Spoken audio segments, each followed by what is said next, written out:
Good morning, family. It is a beautiful sunny day here in Cleveland, Ohio. The weather is cold, but I'm grateful for the sun. And I am grateful for God for giving me another day to share my story with you. This story is very personal, and this is part two of a six-part series entitled From Clerk to Nurse. At the end of the last episode, I said, I want to let you know why failure was the greatest thing that could have ever happened to me. Nobody wants to fail. Nobody likes the F word, but failure, failure took me to school. Write that down because that's going to be very important as you journey through this um, journey through life and journey on your journey through nursing school. So, without further ado, let's talk about um, orientation day. Orientation day is the first day that I was accepted into nursing school. It was um, actually orientation day was the first day that I went to class, and they orient you on what the program is going to be about. On this day, I had two books. I had bought my two books that was required for the class that I was going to be taking, and I drove 45 minutes away from home in a 1990 Volare, something like that.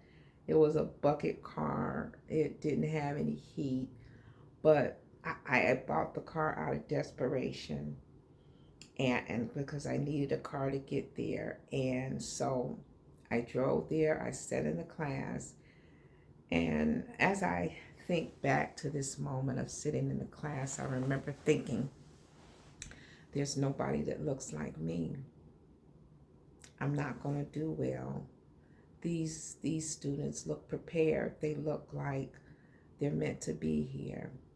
And this is a important word I want to share with you because I felt like I didn't belong there. I felt out of place. And so this is important as we talk about this subject because feeling out of place or having the feeling that you don't belong is part of the problem in as you go through nursing school. The people didn't make me feel like that. The students, that was not the impression I received from them. This was all internal. Okay, so as we continue through this, I feel like it's a documentary, but I want you to continue to listen because this feeling of not belonging would go through me and be a part of the reason why I didn't do well. It's a threefold reason why I didn't do well, but this is just one part, and I'm going to discuss that as we go to the end of the series.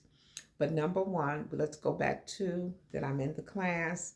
I'm happy, but I'm scared. I'm excited, I'm enthusiastic, but I'm wondering, how am I going to do this?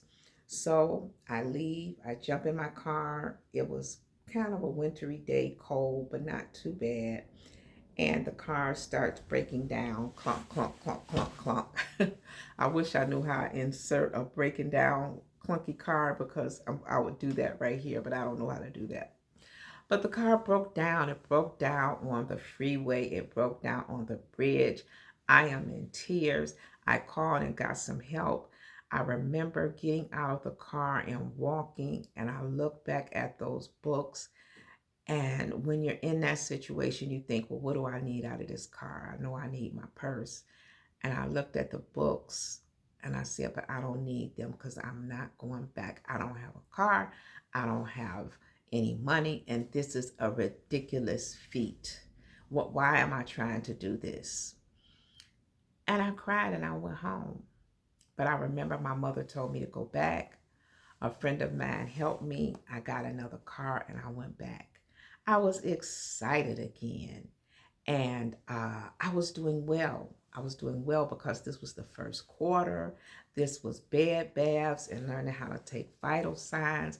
I could do well in the first. I did well in the first quarter because the first quarter of nursing school is bed baths, assessments. You're in the lab, and you're learning how to do the basics. I knew medical terminology. I knew and understood the concept of a nursing assessment. I could document that well on the paper.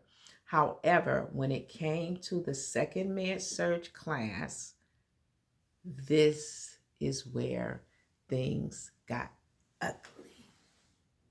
Ooh, they got ugly. Okay, because I did not do a whole lot in the first med surge class other than pass one pill. I was not confident at the bedside.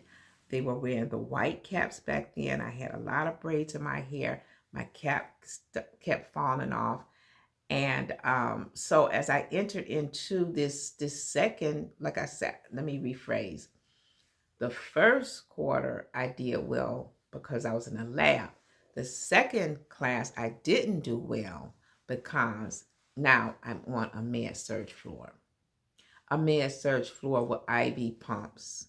A med surge floor with real people, not mannequins. And I was devastated. The first day of class, I was late. I didn't have a watch. I didn't have a pen. And also because the the school was 45 minutes away, I didn't get there the day before to look up my meds to prepare. And I remember standing looking in that hallway watching all the other students, and they were together and they were organized and they had their meds and they were ready for rounds. And I was not prepared at all. I remember the teacher walking briskly down the hall saying, "You don't have a watch. You're late. You're not prepared." When she said that to me, I heard, "You're not good enough. You're not going to make it. You're going to fail." That's not what she meant. In fact, she later would go on to help me. But that's what I heard. That's what I heard because remember, I told you I'm coming into this new world broken. No self esteem. I have no point of reference. Thank you, Holy Spirit. Sekehaya. I had no point of reference. And if you don't have a point of reference, if you don't have an understanding, then you're just out there seemingly alone. However, family, I wasn't alone. God had a plan and a purpose for my life. He has set some women in place for me to study with. We called ourselves the A Team. Miss Gibbs, this is going to be good, y'all. I want you to tune back in. I'm at 8 minutes. I'm going past my time. Tune back in because it's going to be good, because I'm going to tell you what God did for me. No experience, no money, no nothing. But He set the people in place to help me. It still was a rocky road. I failed a lot of tests, but it's going to get gooder. I know that is not grammatically correct, but it's going to get gooder. Tune in. You're not going to want to miss the next episode. Peace to the family. Peace to the students.